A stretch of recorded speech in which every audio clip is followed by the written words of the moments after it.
And I think to see women come together for other women, even though the Me Too movement includes men as well, but to see these shifts in the culture. In 1998, Monica Lewinsky's name became a headline that wouldn't die. She wasn't just in the news, she was the news. Every joke, every late-night punchline, every newspaper column revolved around her. She was offered huge sums to tell her story, and for a brief moment, it seemed like she might turn scandal into fortune. Yet, what followed was far from the glamorous life people assumed. Today, at 51, her financial reality looks very different from what her level of fame would suggest. To understand why, you have to go back, long before the cameras, before the scandal, back to where it all began. Monica Lewinsky was born in San Francisco on July 23, 1973, into a world of privilege and contradictions. Her father, Bernard, was a successful oncologist whose patients paid top dollar, while her mother, Marcia, was a woman with a taste for the spotlight, even publishing a book years before Monica's life exploded in the media. Growing up in Beverly Hills meant Monica had access to luxuries most kids could only dream of: private schools, tennis lessons, luxury vacations, and hair appointments that cost more than most families' grocery bills. Yet beneath the polished surface, cracks ran deep. The marriage between her parents was turbulent, filled with accusations and bitterness. By the time Monica was a teenager, the dream world of Cadillacs and opera tickets was giving way to a divorce so hostile it left scars that would follow her for decades. By her teens, Monica was living in chaos. Her parents' marriage had collapsed in a storm of infidelity claims, screaming matches, and therapy bills that ran into the thousands. She learned early that love and betrayal could exist in the same room. That lesson shaped how she sought attention and validation in dangerous places. At just 19, she entered into a complicated, damaging relationship with her former drama teacher, a married man twice her age. She followed him across the country, babysitting his kids while secretly sleeping with him, blurring every line between intimacy and self-destruction. Friends described her as charming and magnetic, but also reckless, unable to keep her secrets contained. These patterns of chasing older, unavailable men weren't random. They were the echoes of a childhood defined by instability, lies, and fractured trust. When Monica went to college at Lewis and Clark, she studied psychology, almost as if she was trying to decode her own mind. She was smart, funny, and outwardly confident, but the chaos from her teenage years lingered.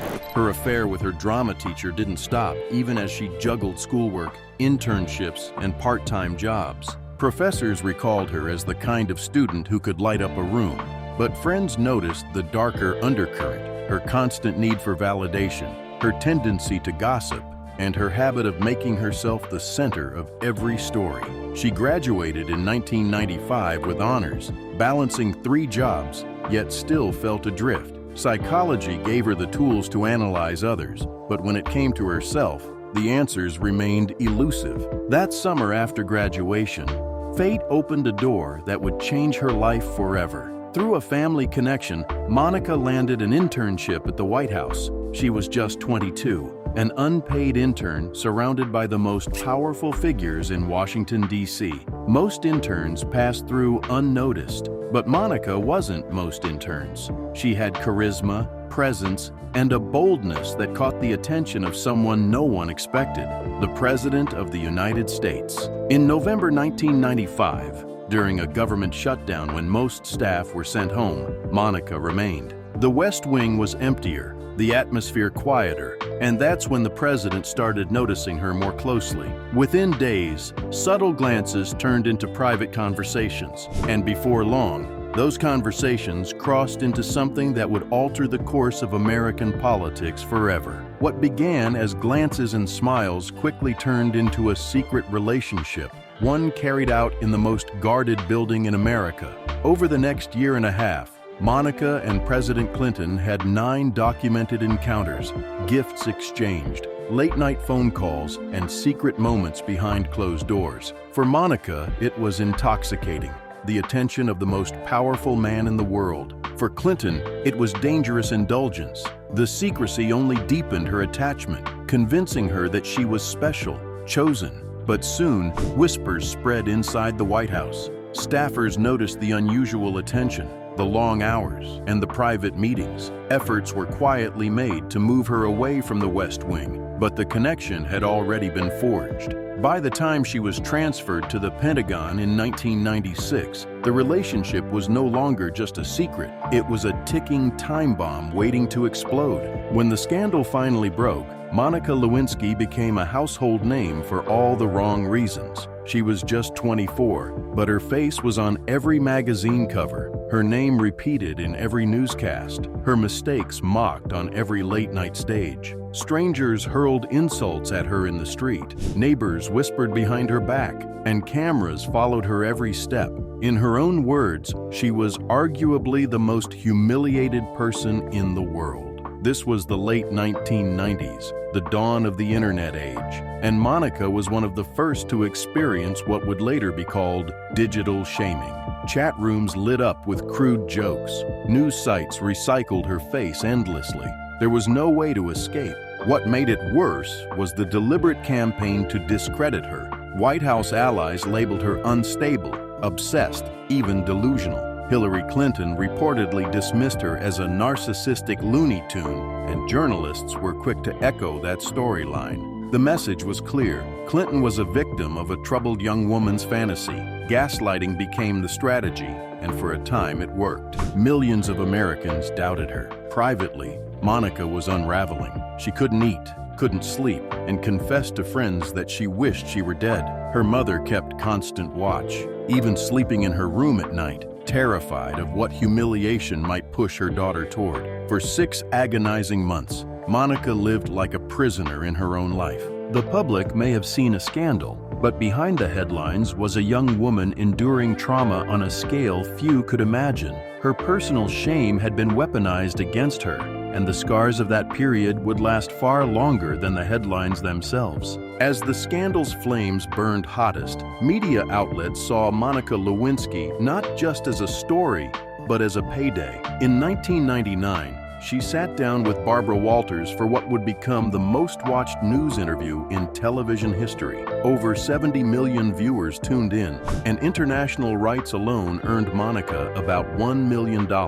Walters pressed her with brutal questions. Where was your self-respect? How could you show the president your thong? Monica didn't flinch. She apologized to Hillary and Chelsea, admitted her mistakes, and carried the weight of global judgment on her shoulders. That same year, she signed a book deal with Andrew Morton, the biographer of Princess Diana. Their collaboration, Monica's Story, became a New York Times bestseller, adding another $500,000 to her name. For a moment, it seemed like a scandal had bought her financial security, but the reality was more fragile. In 2000, she signed a $1 million contract with Jenny Craig, promising to shed 40 pounds in 6 months. The weight loss company launched a $7 million ad campaign with her as the star, but backlash came quickly. Some franchise owners refused to air the ads. Critics accused the company of exploiting shame. By February, the campaign was scrapped, and Monica walked away with just $300,000. Her next venture seemed more promising: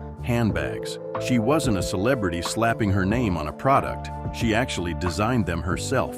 Her line, The Real Monica Inc., sold in high-end stores from New York to London. Fashion journalists even praised her designs. For a while, it looked like she might reinvent herself as a serious entrepreneur. But once again, the shadow of scandal loomed too large. Sales dwindled. The press dragged her back into the past. Customers saw her name before they saw her work. The business folded. By the early 2000s, Monica had made millions, but very little stuck. Every time she tried to build something new, the world dragged her back to 1998. She had been offered fame on a platter, but it was the kind that poisoned everything it touched. Monica refused to give up on reinvention. In 2003, she took a bold gamble, stepping into reality TV as the host of Fox's Mr. Personality. The concept was bizarre. Bachelors wore full-face masks while competing for love. But Fox banked on Monica's notoriety to bring in viewers. At first, the gamble paid off. The premiere drew solid ratings, and Monica's charm on screen surprised critics who expected her to falter. But the backlash was swift. Protesters complained she was profiting off her scandal. Ratings tumbled. The finale, originally 2 hours long, was slashed to 1. After just 5 episodes, the show was axed. She tried international television next. In the UK, she appeared on quirky programs like Monica's Postcards, reporting on American culture. In Sweden, she popped up on the hit show High Chaparral. Back in the US, she did lighthearted appearances on Jimmy Kimmel Live and The View. These stints were her way of proving she could stand on her own without being defined by Clinton. But to the public, she was still frozen in time. Every interview eventually circled back to the scandal. Her handbag business had fizzled, the Jenny Craig deal had imploded, and reality TV had rejected her. By 2005, she was effectively in hiding. She struggled to find work, lived off savings, and even moved in with her mother at times. Offers continued to pour in. Tabloids dangled millions. Reality shows begged her to appear, but she turned most of them down. Monica later revealed she had refused over $10 million in deals because they required her to lean into her past humiliation. For outsiders, it looked foolish. For her, it was survival. She knew that cashing in on shame would cement her as a joke forever. It was a brutal choice. The offers might have secured financial comfort, but they would have destroyed her chance at dignity. Instead, she endured years of quiet struggle, waiting for the world to see her as more than a scandal.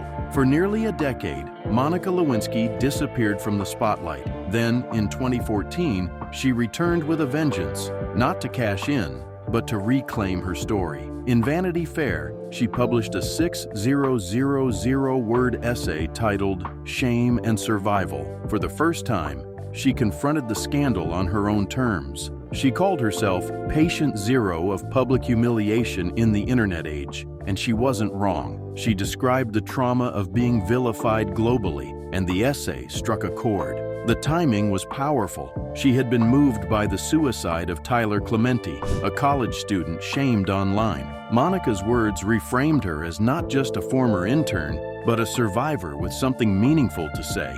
The following year, she delivered her now famous TED Talk, The Price of Shame. In just 20 minutes, she transformed public perception. Vulnerable yet confident, she warned about the culture of public humiliation and the damage it causes. The talk went viral, amassing over 20 million views. Critics who once mocked her now applauded her courage. For the first time, Monica's voice wasn't drowned out by laughter, it was amplified by empathy. Her advocacy soon merged with Hollywood. In 2021, she served as a producer on Impeachment, American Crime Story, dramatizing the very scandal that once destroyed her. This time, she had creative control, shaping how her story was told. She also co-produced HBO's 15 Minutes of Shame, a searing documentary about the cruelty of canceled culture. Industry insiders praised her storytelling skills and passion. Monica had finally found her lane, not as a punchline, but as a producer, advocate, and cultural commentator. Through activism, she reframed herself entirely. No longer defined by a president's betrayal, she became a voice for those silenced by shame. It was a reinvention not of image, but of purpose. So what is Monica Lewinsky worth today? Online rumors spin wild numbers, $10 million, $50 million, even higher. The truth is far humbler. As of 2025, her estimated net worth is around $1.5 million. For someone whose name has been known worldwide for nearly 3 decades, the number seems surprisingly low. But the figure tells a deeper story. Monica never sold out her dignity for quick cash. She turned down offers worth over $10 million because they demanded she relive her humiliation for profit. That decision slowed her financial climb, but it preserved her credibility. Her wealth comes from a few key sources. The Barbara Walters interview and her best-selling book brought in about $1.5 million combined. The Jenny Craig deal and handbag line added smaller amounts before collapsing. These days, most of her income flows from speaking engagements, advocacy work, and her production company, Alt Ending, which has signed deals with major studios like 20th Television. In 2025, she launched her podcast, Reclaiming, where she talks openly with guests about survival, reinvention, and life after public shaming. To Monica, wealth isn't measured in millions of dollars, but in the ability to finally control her own narrative. She summed it up herself. "I eventually realized that I couldn't run away from what happened to me. I had to integrate it." Her fortune may not rival Hollywood moguls or political dynasties, but it represents something more profound: resilience, credibility, and the power of choosing dignity over exploitation. At 51, Monica Lewinsky's net worth isn't shocking because of its size. It's shocking because of what it means. It proves that even in the face of relentless humiliation, a person can rebuild not just a career, but a life worth living. Monica Lewinsky's story is more than the scandal that once defined her. It's the story of a young woman who was dragged through the mud by politics, mocked endlessly by the media, and humiliated on a scale few could imagine. Yet, decades later, she still stands, not as a punchline, but as a survivor who turned pain into purpose. At 51, her net worth may not rival the millionaires she once rubbed shoulders with, but that number hides a deeper truth. Every dollar she has today was earned not through exploitation, but through resilience. She refused to sell her dignity, even when doing so could have made her fabulously rich. Instead, she chose credibility, advocacy, and a chance to help others reclaim their own voices. The world expected Monica to vanish, but instead, she reclaimed her story piece by piece through writing, public speaking, and producing her own projects. Her wealth isn't measured in bank accounts. It's measured in the power of survival, in her ability to stand tall after years of ridicule. And perhaps that's the greatest shock of all. Monica Lewinsky didn't just survive history, she rewrote it on her own terms.